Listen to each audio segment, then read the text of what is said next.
হোলির পরের দিন ইভিনিংয়ে চলে গিয়েছিলাম একটা মুভি দেখতে। আর এটা আমি গেছিলাম বারাসাত আরতিতে। আর ওখানে সত্যি বলতে আমার সেদিন শরীরটা খুব খারাপ ছিল, তো আমার খুব একটা যাওয়ার ইচ্ছা ছিল না, কিন্তু ছুটির দিনে সৌরভকে বাড়িতে রাখাটা অসম্ভব, তাই ও বললো দ্য ডিপ্লোমেট দেখতে যাবে। সেই কারণে আমার বান্ধবী সমাদৃতা এবং সোমাকেও বলা হলো, ওরা ওদিক থেকে এলো এবং আমরা এদিক থেকে জয়েন করলাম, করে আমরা গেলাম মুভিটা দেখতে।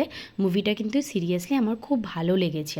খুবই অসুস্থ ছিলাম, শরীরটা ভালো ছিল না, আমি লিটারালি প্যারাসিটামল খেয়ে গেছি আর কি মুভি দেখতে।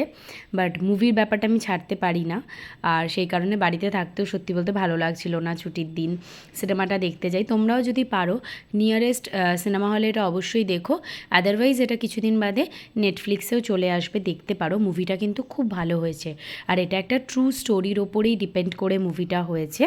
তো সিনেমাটা তোমরা মিস করো না, অনেক কিছু জানার আছে, অনেক কিছু ভালো জিনিস জানার আছে, এবং সত্যি বলতে কোনো একটা জায়গায় ইন্ডিয়ান হিসেবে ভীষণ প্রাউড ফিল হবে মুভিটা দেখার পরে।